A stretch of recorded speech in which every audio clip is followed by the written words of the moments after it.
વર્ષ 1974 દુનિયાની બે મહાસત્તાઓ અમેરિકા અને સોવિયત સંઘ હજારો પરમાણુ હથિયારો સાથે એકબીજા સામે ઊભા હતા. આકાશમાં અમેરિકાના જાસૂસી સેટેલાઇટ દુનિયાના દરેક સંવેદનશીલ વિસ્તાર પર નજર રાખી રહ્યા હતા. અને એ જ સમયે ભારત દુનિયાની નજરથી છુપાઈને કંઈક એવું કરી રહ્યો હતો જેની કોઈને પણ અપેક્ષા નહોતી. રાજસ્થાનના રણમાં ભારતના વૈજ્ઞાનિકો, એન્જિનિયરો અને સેનાના જવાનોએ એક એવું ગુપ્ત મિશન તૈયાર કર્યું જેણે દુનિયાની સૌથી શક્તિશાળી જાસૂસી સંસ્થાઓને પણ વિચારતી કરી દીધી. આજના વિડીયોમાં આપણે વાત કરીશું ભારતના ઇતિહાસના સૌથી મોટા અને ગુપ્ત મિશન ઓપરેશન સ્માઇલિંગ બુદ્ધાની.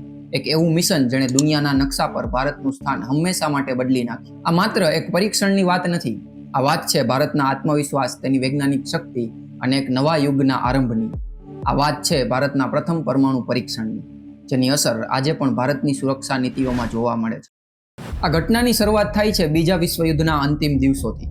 6 ઓગસ્ટ 1945 જાપાનના હિરોશિમા શહેર પર અમેરિકાએ લિટલ બોય નામનો એક પરમાણુ બોમ્બ ફેંક્યો અને એના 3 જ દિવસ પછી નાગાસાકી શહેર પર ફેટમેન નામનો બીજો બોમ્બ ફેંકવામાં આવ્યો. આ બે બોમ્બે માત્ર બે શહેરોનો નાશ નહોતો કર્યો, પરંતુ તેણે દુનિયાને એક નવા અને ભયાનક પરમાણુ યુગનો પરિચય કરાવ્યો હતો. હવે શક્તિનો અર્થ હતો પરમાણુ શક્તિ. જે દેશ પાસે આ ટેકનોલોજી હતી તે દુનિયા પર રાજ કરી શકતો હતો. અને આ પછી તરત જ દુનિયા શીત યુદ્ધના એક નવા સંઘર્ષમાં પ્રવેશી. એક તરફ હતું અમેરિકા અને તેના સાથી દેશો અને બીજી તરફ હતું સોવિયત સંઘ. આ બંને વચ્ચે પરમાણુ હથિયારોની એક એવી દોડ શરૂ થઈ જેણે આખી દુનિયાને દહેશતમાં નાખી દીધી. આ જ સમયે 1947માં ભારત આઝાદ થયું. ભારતના પ્રથમ પ્રધાનમંત્રી જવાહરલાલ નહેરુ એક શાંતિપ્રિય અને આધુનિક ભારતનું સ્વપ્ન જોઈ રહ્યા હતા. તેઓ માનતા હતા કે ભારતનું ભવિષ્ય વિજ્ઞાન અને ટેકનોલોજીમાં છે અને પરમાણુ ઉર્જાનો ઉપયોગ શાંતિપૂર્ણ કાર્યો જેવા કે વીજળી ઉત્પાદન, દવા અને ખેતી માટે કરવા માંગતા હતા. આ સ્વપ્નને સાકાર કરવાની જવાબદારી જેમના ખભા પર હતી તે હતા ડોક્ટર હોમી જહાંગીર ભાભા. તેમને ભારતીય પરમાણુ કાર્યક્રમના પિતા તરીકે ઓળખવામાં આવે છે. તેમણે નહેરુને સમજાવ્યું કે જો ભારતે દુનિયામાં પોતાનું સ્થાન બનાવવું હશે તો તેણે પરમાણુ ઉર્જાના ક્ષેત્રમાં આત્મનિર્ભર બનવું પડશે. આ પછી ડોક્ટર ભાભાના નેતૃત્વ હેઠળ 1948માં એટોમિક એનર્જી કમિશનની સ્થાપના કરવામાં આવી.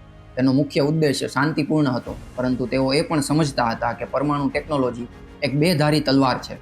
ડોક્ટર ભાભાના પ્રયાસોથી મુંબઈમાં Tata institute of fundamental research અને ટ્રોમ્બેમાં એટોમિક એનર્જી એસ્ટાબ્લિશમેન્ટની સ્થાપના થઈ, જેનું નામ પાછળથી તેમના માનમાં ભાભા એટોમિક રિસર્ચ સેન્ટર રાખવામાં આવ્યું. ભારતના પરમાણુ કાર્યક્રમનું પ્રથમ મોટું પગલું હતું અપ્સરા રિએક્ટરની સ્થાપના. 1956માં શરૂ થયેલું આ રિએક્ટર માત્ર ભારતનું જ નહીં, પરંતુ એશિયાના શરૂઆતી રિસર્ચ રિએક્ટરોમાંનું એક હતું. આ પછી કેનેડા અને અમેરિકાની મદદથી સાયરસ નામનું બીજું શક્તિશાળી રિએક્ટર સ્થાપવામાં આવ્યું. આ રિએક્ટર ભારત માટે ખૂબ જ મહત્વપૂર્ણ સાબિત થયું, કારણ કે તેમાંથી મળતા પ્લુટોનિયમનો ઉપયોગ ભવિષ્યમાં પરમાણુ ઉપકરણ બનાવવા માટે થઈ શકતો હતો. જોકે આંતરરાષ્ટ્રીય કરારો મુજબ તેનો ઉપયોગ માત્ર શાંતિપૂર્ણ કાર્યો માટે જ કરવાનો હતો. 1950ના દાયકા સુધી ભારતનો પરમાણુ કાર્યક્રમ શાંતિના માર્ગે ચાલી રહ્યો હતો. પણ પછી બે એવી ઘટનાઓ બની જેણે ભારતના નેતૃત્વને તેની સુરક્ષા નીતિ પર ફરીથી વિચાર કરવા માટે મજબૂર કર્યું. પહેલી ઘટના હતી 1962નું ઇન્ડો ચાઇના યુદ્ધ, જેમાં ભારતનો પરાજય થયો. આ એક મનોવૈજ્ઞાનિક આઘાત હતો જેણે ભારતને શીખવ્યું કે આંતરરાષ્ટ્રીય સંબંધોમાં માત્ર આદર્શવાદ પૂરતો નથી, શક્તિ પણ એટલી જ જરૂરી છે. અને એના 2 વર્ષ પછી 16 ઓક્ટોબર 1964ના રોજ ચીને પોતાનું પ્રથમ સફળ પરમાણુ પરીક્ષણ કર્યું. હવે ભારતનો એક પાડોશી દેશ પરમાણુ શક્તિ બની ગયો હતો અને જેની સાથે ભારતના સંબંધો તણાવપૂર્ણ હતા. ચીનના સફળ પરીક્ષણ પછી ભારતમાં એક મોટી ચર્ચા શરૂ થઈ કે શું ભારતે પણ પરમાણુ બોમ્બ બનાવવો જોઈએ. અને આ દરમિયાન ડોક્ટર હોમી ભાભાએ તે સમયે કહ્યું હતું કે જો ભારત સરકાર મંજૂરી આપે તો તેઓ માત્ર 18 મહિનામાં જ પરમાણુ બોમ્બ બનાવી શકે છે. પરંતુ દુર્ભાગ્યપૂર્ણ જાન્યુઆરી 1966માં ડોક્ટર હોમી ભાભાનું એક વિમાન દુર્ઘટનામાં અવસાન થયું. આ ઘટના પાછળ ઘણી અટકળો અને ષડયંત્રની થિયરીઓ પ્રચલિત થઈ, પરંતુ સત્તાવાર રીતે તેને એક અકસ્માત જાહેર કરવામાં આવ્યું. આ વિષય પર આપણે આવતા કોઈ વિડીયોમાં વધુ વિસ્તારથી વાત કરીશું. ડોક્ટર ભાભાનું જવું ભારત માટે એક મોટી ખોટ હતી, પરંતુ તેમણે જે પાયો નાખ્યો હતો તે ખૂબ જ મજબૂત હતો. ડોક્ટર ભાભાના અવસાન પછી ભારતના પરમાણુ કાર્યક્રમની ગતિ થોડીક ધીમી પડી, પણ 1971માં ફરી એકવાર સંજોગો બદલાયા. બાંગ્લાદેશ મુક્તિ યુદ્ધ શરૂ થયું અને ભારતે પૂર્વી પાકિસ્તાન એટલે કે હાલના બાંગ્લાદેશને ટેકો આપ્યો. આનાથી પાકિસ્તાન અને અમેરિકા નારાજ થયા. આ યુદ્ધ દરમિયાન અમેરિકાએ ભારત પર દબાણ લાવવા માટે બંગાળની ખાડીમાં પોતાનું 7મું નૌકાદળ મોકલ્યું, જેમાં પરમાણુ શક્તિથી ચાલતું વિમાન વાહક જહાજ USS એન્ટરપ્રાઇઝ પણ સામેલ હતું. આ એક શક્તિ પ્રદર્શન હતું જેણે ભારતને સ્પષ્ટ સંદેશ આપ્યો કે પરમાણુ શક્તિ ધરાવતો દેશ કેવી રીતે પોતાની મરજી ચલાવી શકે છે. આ ઘટનાએ પ્રધાનમંત્રી ઇન્દિરા ગાંધીને અહેસાસ કરાવ્યો કે જો ભારતે પોતાની સુરક્ષા અને સાર્વભૌમત્વ જાળવી રાખવું હોય તો તેણે પોતાની શક્તિ દુનિયાને બતાવવી પડશે. આ પગલું આક્રમકતા માટે નહોતું, પરંતુ આત્મસંરક્ષણ માટે હતું. 1971ના યુદ્ધના અનુભવોએ પરમાણુ પરીક્ષણના નિર્ણયને અંતિમ સ્વરૂપ આપવામાં મહત્વનો ભાગ ભજવ્યો. હવે નિર્ણય લેવાઈ ચૂક્યો હતો કે ભારત પરમાણુ પરીક્ષણ કરશે, પરંતુ આ કામ એટલું સરળ નહોતું. ભારતને આ ન્યુક્લિયર ટેસ્ટ ખૂબ જ સાવચેતીથી કરવાનો હતો, કારણ કે આકાશમાંથી અમેરિકી જાસૂસી સેટેલાઇટ દરેક વસ્તુ પર નજર રાખી રહ્યા હતા. આ એક એવું મિશન હતું જેણે દુનિયાની નજરથી અને ખાસ કરી અને અમેરિકન સેટેલાઇટની નજરથી છુપાવી અને પાર પાડવાનું હતું. આ પછી પ્રધાનમંત્રી ઇન્દિરા ગાંધીએ 7 સપ્ટેમ્બર 1972ના રોજ પરમાણુ ઉપકરણ ડિઝાઇન કરવા માટે મૌખિક મંજૂરી આપી. આ મિશન એટલું ગુપ્ત હતું કે કેબિનેટના મોટા ભાગના મંત્રીઓને પણ તેની જાણ નહોતી. આ મિશનનું નેતૃત્વ ભાભા એટોમિક રિસર્ચ સેન્ટરના તત્કાલીન ડિરેક્ટર ડોક્ટર રાજા રમન્નાને સોંપવામાં આવ્યું. તેમની ટીમમાં ડોક્ટર પી.કે. અયંગર, ડોક્ટર રાજગોપાલા ચિદમ્બરમ અને ડોક્ટર હોમી સેઠ જેવા દિગ્ગજો જોડાયેલા હતા. આ કોઈ એક વ્યક્તિનું કામ નહોતું. આ માટે 75થી વધુ વૈજ્ઞાનિકો અને એન્જિનિયરોની એક ટીમનો સંયુક્ત પ્રયાસ હતો. જોકે આ આંકડો એક અંદાજ છે અને વાસ્તવિક ટીમ ઘણી મોટી અને અલગ અલગ વિભાગોમાં વહેંચાયેલી હતી. હવે આગળનું પગલું હતું પરીક્ષણ માટે યોગ્ય સ્થળ શોધવાનું. પરંતુ આ નિર્ણય એટલો સરળ નહોતો. પરમાણુ પરીક્ષણ માટે કોઈ ખાલી જગ્યા શોધવાની હતી, પરંતુ એવી જગ્યાની જરૂર હતી જે વૈજ્ઞાનિક, સૈન્ય અને સુરક્ષાની દરેક કસોટીઓ પર ખરી ઉતરે. ભારતીય વૈજ્ઞાનિકો અને સેનાના અધિકારીઓએ દેશના અલગ અલગ વિસ્તારોનું મૂલ્યાંકન શરૂ કર્યું અને અંતે રાજસ્થાનના જેસલમેર જિલ્લામાં આવેલ પોખરણ આર્મી બેઝની પસંદગી કરવામાં આવી. કારણ કે તે એક વિશાળ અને નિર્જન રણ પ્રદેશ હતો, જ્યાં વસ્તી ઓછી હતી અને આ વિસ્તાર સેનાના સીધા નિયંત્રણ હેઠળ હતો. પોખરણની પસંદગી માત્ર એટલા માટે જ નહોતી થઈ કારણ કે તે નિર્જન હતું, પણ તેના ભૌગોલિક કારણો પણ અનોખા હતા. વૈજ્ઞાનિકોને ભૂગર્ભ પરીક્ષણ માટે એવા પ્રકારની માટી અને પથ્થરોની જરૂર હતી જે વિસ્ફોટના દબાણને સહન કરી શકે અને રેડિયોએક્ટિવ રેડિયેશન બહાર ન આવવા દે.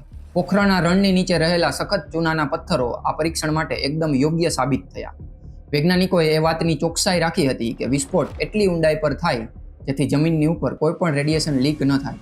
આ પરીક્ષણ માટે તેની ગુપ્તતા જાળવવી એ સૌથી મોટો પડકાર હતો. દરેક વ્યક્તિને ફક્ત એટલી જ માહિતી આપવામાં આવતી જેટલી તેના કામ માટે જરૂરી હોય, જેને નીડ ટુ નો સિદ્ધાંત કહેવાય છે. આ પરીક્ષણ દરમિયાન વૈજ્ઞાનિકો પણ સામાન્ય નાગરિકોની જેમ જ રહેતા, જેથી કોઈને પણ શંકા ન જાય. મિશનની ગુપ્તતા જાળવવા માટે વૈજ્ઞાનિકોએ એવા કિમિયા અપનાવ્યા હતા જે જાણીને તમે પણ ચોંકી જશો. જ્યારે આ ટોચના વૈજ્ઞાનિકો પોખરણની મુલાકાતે જતા ત્યારે તેઓ કોઈ સામાન્ય નાગરિકોની જેમ નહીં, પરંતુ ભારતીય સેનાની યુનિફોર્મ પહેરીને જતા, જેથી આસપાસના લોકો કે કોઈ જાસૂસોને એમ લાગે કે આ લશ્કરી જવાનો છે. આટલું જ નહીં, મિશનના પ્રમુખ ડોક્ટર રાજા રમન્નાને એક ગુપ્ત કોડ નેમ ડોક્ટર સેન નામ આપવામાં આવ્યું. એટલે દુનિયા તો શું, પણ સ્થાનિક સ્તરે પણ કોઈને ગંધ સુધા નહોતી આવી કે રણમાં શું રંધાઈ રહ્યું છે. સ્થળ પસંદગી પછી પરીક્ષણ માટેના સાધનો અને વૈજ્ઞાનિકોને પોખરણ પહોંચાડવાનો સિલસિલો શરૂ થયો. પરમાણુ ઉપકરણના ભાગોને અલગ અલગ ટ્રકોમાં મુંબઈથી પોખરણ લઈ જવામાં આવ્યા. આ સમયે સૌથી મોટો ડર હતો અમેરિકાના જાસૂસી સેટેલાઇટનો. અમેરિકાના તે સમયના જાસૂસી સેટેલાઇટ પૃથ્વીની ચોક્કસ ભ્રમણ કક્ષામાં ચક્કર લગાવતા, જેથી વૈજ્ઞાનિકોએ ખૂબ જ બારીકાઈથી નોંધી લીધું કે કયા ચોક્કસ કલાકોમાં આ સેટેલાઇટ પોખરણની આકાશ સીમાથી દૂર હોય. સેટેલાઇટની આ ચોક્કસ ટાઈમિંગ સાયકલને ટ્રેક કરી અને બ્લાઇન્ડ સ્પોટનો સમય નક્કી કરવામાં આવ્યો. અને જ્યારે પણ સેટેલાઇટ પાસ થવાનો હોય ત્યારે રણની ખુલ્લી જગ્યાએ કામ કરી રહેલા તમામ વૈજ્ઞાનિકો, ટ્રકો અને સાધનોને તાત્કાલિક છુપી જગ્યાએ અથવા રેતીની નીચે ઝાડીઓ નીચે છુપાવી દેવામાં આવ્યું. સેટેલાઇટ પસાર થઈ ગયા પછી જ ફરીથી એક્ટિવિટી શરૂ થતી. આ જ ચોકસાઈના કારણે સીઆઈએની હાઈટેક નજર પણ આ ગુપ્ત હિલચાલને પકડી નહોતી શકી.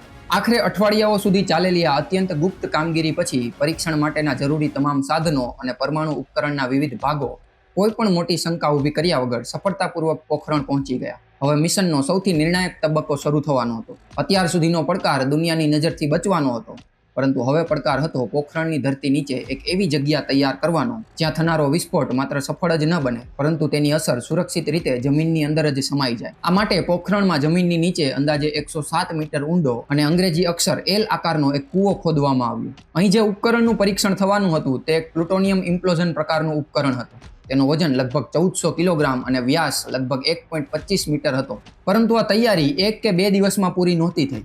પરીક્ષણ સ્થળ તૈયાર કરવામાં અને ભૂગર્ભ શાફ્ટને સંપૂર્ણ રીતે સલામત બનાવવા માટે મહિનાઓ સુધી સતત કામ ચાલતું રહ્યું.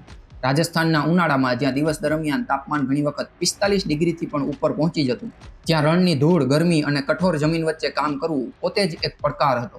આ સમગ્ર કામગીરીમાં ભારતીય સેનાના એન્જિનિયરો અને જવાનોની ભૂમિકા પણ અત્યંત મહત્વપૂર્ણ હતી. પરંતુ તેમાં જોડાયેલા મોટા ભાગના જવાનો અને કર્મચારીઓને પણ એક ખોદકામનો સાચો હેતુ જણાવવામાં નહોતો આવ્યો. તેમના માટે માત્ર એક વિશેષ લશ્કરી પ્રોજેક્ટ હતો. કોણ બનાવી રહ્યું છે, શા માટે બનાવી રહ્યું છે અને અંતે અહીં શું થવાનું છે તેની સંપૂર્ણ માહિતી માત્ર થોડાક વરિષ્ઠ વૈજ્ઞાનિકો અને અધિકારીઓ સુધી જ મર્યાદિત રાખવામાં આવી હતી.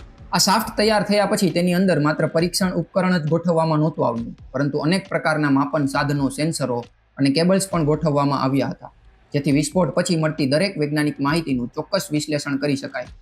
કારણ કે આ પરીક્ષણનો હેતુ માત્ર સફળ વિસ્ફોટ કરવાનો નહોતો, પરંતુ તેની પાછળ દરેક વૈજ્ઞાનિક પરિમાણને સમજવાનો પણ હતો. મિશનને એક કોડ નેમ આપવામાં આવ્યું, ઓપરેશન સ્માઇલિંગ બુદ્ધા.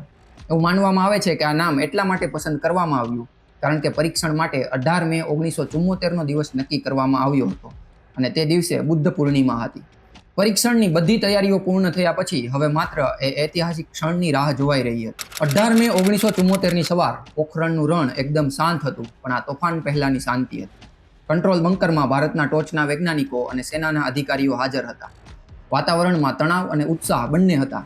પરીક્ષણનો નિર્ધારિત સમય સવારે 8 વાગ્યાનો હતો, પરંતુ છેલ્લી ઘડીએ એક એન્જિનિયરને લાગ્યું કે હાઈ સ્પીડ કેમેરા કદાચ કામ નથી કરી રહ્યા. ડોક્ટર રાજા રમન્નાએ જોખમ લેવાને બદલે પરીક્ષણને થોડો સમય માટે ટાળવાનો નિર્ણય કર્યો અને સમસ્યાને ઝડપથી ઠીક કરવામાં આવી. અંતે સવારે 8 વાગે અને 5 મિનિટે ડોક્ટર પ્રણવ દસ્તુરે ડેટોનેટરને એક્ટિવ કરવા માટે બટન દબાવ્યું. થોડી ક્ષણો માટે સંપૂર્ણ શાંતિ છવાઈ ગઈ અને પછી જમીનની નીચેથી એક પ્રચંડ ધ્રુજારી સામે આવી. ધરતી જાણે કે ધણધણી ઉઠી. જ્યાં પરીક્ષણ થયું હતું ત્યાંથી રેતી અને માટીનો એક વિશાળ ગુંબજ હવામાં ઉછળ્યો, જેનાથી એક મોટો ખાડો બની ગયો. રેક્ટર સ્કેલ પર આ ધ્રુજારીની તીવ્રતા 4.9 થી 5.5 જેટલી નોંધાઈ. કંટ્રોલ બંકરમાં સિસ્મોગ્રાફ પરની સોય એકદમ ઉછળી, જે એક સફળ વિસ્ફોટનો સંકેત હતો. બંકરમાં હાજર બધાના ચહેરા પર ખુશી અને ગર્વની લાગણી હતી. વિસ્ફોટ પછી તરત જ વૈજ્ઞાનિકો માટે ત્યાં રોકાવું જોખમી હોઈ શકે તેમ હતું. છતાં પણ ઉત્સાહ એવો હતો કે ડોક્ટર રાજા રમન્ના અને તેમની ટીમ તરત જ તે જગ્યાની મુલાકાત લેવા માટે દોડી ગયા જ્યાં પરમાણુ પરીક્ષણ થયું હતું. જ્યારે તેઓ તે જગ્યાએ પહોંચ્યા, ત્યાંનો નજારો જોઈ અને તેઓ સ્તબ્ધ થઈ ગયા. ચારે તરફની રેતી કાચમાં ફેરવાઈ ચૂકી હતી, કારણ કે પ્રચંડ ગરમીના લીધે રણની રેતી પથ્થર અને કાચ જેવી બની ગઈ હતી. વૈજ્ઞાનિકોએ જ્યારે ત્યાં જઈ અને જમીનને સ્પર્શ કર્યો, ત્યારે તેમને અહેસાસ થયો કે તેમણે એક ઇતિહાસ રચ્યો છે. આ પછી ડોક્ટર રાજા રમન્નાએ તરત જ દિલ્હીમાં પ્રધાનમંત્રી ઇન્દિરા ગાંધીને ફોન કર્યો. એક સિક્યોર લાઇન પર તેમણે એક કોડવર્ડમાં સંદેશ આપ્યો, જે ઇતિહાસમાં હંમેશા માટે અમર થઈ ગયો. તેમણે કહ્યું, ધ બુદ્ધા હેઝ સ્માઇલ્ડ, એટલે કે આ પરીક્ષણ સફળ રહ્યું છે. આ વિસ્ફોટની શક્તિનો અંદાજ 8 થી 12 કિલોટન TNT જેટલો લગાવવામાં આવે છે. ભારતે આને શાંતિપૂર્ણ પરમાણુ વિસ્ફોટ ગણાવ્યો, જેનો હેતુ ખાણકામ અને તેલની શોધ જેવા કાર્યો માટે પરમાણુ ઉર્જાની ઉપયોગની શક્યતાઓ ચકાસવાનો હતો. પરીક્ષણના થોડા કલાકો પછી ઓલ ઇન્ડિયા રેડિયોએ જાહેરાત કરી કે ભારતે રાજસ્થાનમાં એક ભૂગર્ભ પરમાણુ પરીક્ષણ સફળતાપૂર્વક પાર પાડ્યું છે. આ સમાચાર આગની જેમ આખી દુનિયામાં ફેલાઈ ગયા. ભારતના પરમાણુ પરીક્ષણથી દુનિયા અને ખાસ કરી અને પશ્ચિમી દેશો ચોંકી ઉઠ્યા. કોઈને અપેક્ષા નહોતી કે એક વિકાસશીલ દેશ આટલી જટિલ ટેકનોલોજી ખૂબ જ ઓછા સમયમાં ડેવલપ કરી લેશે. બીજી તરફ અમેરિકા માટે આ એક મોટો આંચકો હતો, કારણ કે તેમની ગુપ્તચર સંસ્થા CIAના નાક નીચે આ બધું થઈ ગયું હતું. અમેરિકાએ માત્ર નિંદા જ નહોતી કરી, પરંતુ ભારત પર આર્થિક પ્રતિબંધોની સાથે સાથે હાઈટેક ઉપકરણો, કોમ્પ્યુટર્સ અને પરમાણુ ઉર્જા સાથે જોડાયેલા સાધનોની નિકાસ પર કાયમ માટે પ્રતિબંધ લગાવી દીધો હતો. તેમનો હેતુ ભારતને ટેકનિકલ રીતે પાયમાલ કરવાનો હતો, જેથી ભારત કોઈ પણ સંજોગોમાં આગળ ન વધી શકે. તો બીજી તરફ કેનેડા ભારતથી સૌથી વધુ નારાજ હતું, કારણ કે ભારતે જે રિએક્ટરનો ઉપયોગ કરી અને પ્લુટોનિયમ મેળવ્યું હતું, તે રિએક્ટર કેનેડાએ જ ભારતને શાંતિપૂર્ણ વૈજ્ઞાનિક સંશોધન માટે ભેટમાં આપ્યું હતું. કેનેડાએ એવું ક્યારેય નહોતું વિચાર્યું કે ભારત આ ટેકનોલોજીનો ઉપયોગ પરમાણુ બોમ્બ બનાવવા માટે કરી શકશે. આ ઘટના પછી કેનેડાએ ભારત સાથેના દાયકાઓ જૂના પરમાણુ સંબંધો એક જ ઝાટકે તોડી નાખ્યા. તો બીજી તરફ ભારતનું સફળ પરમાણુ પરીક્ષણ પાકિસ્તાન માટે એક મોટો આઘાત હતો. ભારતે જ્યારે આ પરમાણુ તાકાત મેળવી ત્યારે પાકિસ્તાનમાં હડકંપ મચી ગયો. પાકિસ્તાનના વડાપ્રધાન ઝુલ્ફિકાર અલી ભુટ્ટોએ ગુસ્સા અને ચિંતામાં એવું નિવેદન આપેલું કે ભલે અમારે ઘાસ કે પાંદડા ખાવા પડે, ભલે ભૂખ્યા રહેવું પડે, પણ અમે અમારો પોતાનો પરમાણુ બોમ્બ બનાવીશું. આંતરરાષ્ટ્રીય દબાણના જવાબમાં ભારતે સ્પષ્ટ કર્યું કે આ પરીક્ષણ શાંતિપૂર્ણ હેતુઓ માટે હતું અને ભારતની પરમાણુ નીતિ આક્રમક નથી. આ પ્રતિબંધોને કારણે ભારતે આગામી ઘણા દાયકાઓ સુધી આધુનિક પરમાણુ ટેકનોલોજી મેળવવામાં મુશ્કેલી પડી. પરંતુ આ પડકારને ભારતે એક તકમાં ફેરવી દીધો અને સ્વદેશી ટેકનોલોજી વિકસાવવા પર ધ્યાન કેન્દ્રિત કર્યું. સ્માઇલિંગ બુદ્ધા માત્ર એક વૈજ્ઞાનિક પ્રયોગ નહોતો, તેના ઘણા દૂરોગામી પરિણામ પણ આવ્યા હતા. આ પરીક્ષણે ભારતને દુનિયાના નકશા પર એક એવી શક્તિ તરીકે સ્થાપિત કર્યું જે પોતાના સુરક્ષાના નિર્ણયો જાતે લઈ શકે છે. આ મિશનની સફળતાએ ભારતીય વૈજ્ઞાનિકો અને એન્જિનિયરોની ક્ષમતાને દુનિયા સમક્ષ સાબિત કરી અને દેશના યુવાનોને વૈજ્ઞાનિક ક્ષેત્રે કારકિર્દી બનાવવા માટે પ્રેરણા આપી. તો બીજી તરફ આંતરરાષ્ટ્રીય પ્રતિબંધોએ ભારતને સ્વદેશી ટેકનોલોજી વિકસાવવા માટે મજબૂર કર્યું, જેના પરિણામ સ્વરૂપ ભારતે મિસાઇલ, સ્પેસ અને સંરક્ષણ ટેકનોલોજી જેવા ક્ષેત્રોમાં અભૂતપૂર્વ પ્રગતિ હાંસિલ કરી. એટલું જ નહીં, આ સ્માઇલિંગ બુદ્ધા મિશને જ 1998માં થયેલા પોખરણ પરીક્ષણો માટેનો માર્ગ મોકળો કર્યો હતો, જેના પછી ભારતે પોતાને એક સંપૂર્ણ પરમાણુ શક્તિ ધરાવતા રાષ્ટ્ર તરીકે જાહેર કર્યું હતું. ઓપરેશન સ્માઇલિંગ બુદ્ધા ભારતના ઇતિહાસમાં એક સુવર્ણ પૃષ્ઠ છે. તે માત્ર એક વૈજ્ઞાનિક સિદ્ધિ નહોતી, તે એક રાષ્ટ્રના સંકલ્પ, સાહસ અને આત્મવિશ્વાસની ગાથા હતી. તેણે દુનિયાને બતાવ્યું કે ભારત માત્ર ગાંધી અને બુદ્ધનો દેશ નથી, પણ શક્તિ અને વિજ્ઞાનનો પણ દેશ છે. તો બસ આજના વિડીયોમાં આટલું જ. આપણે આવી જ રીતના મળતા રહેશું અને અલગ મલકની વાતો કરતા રહેશું.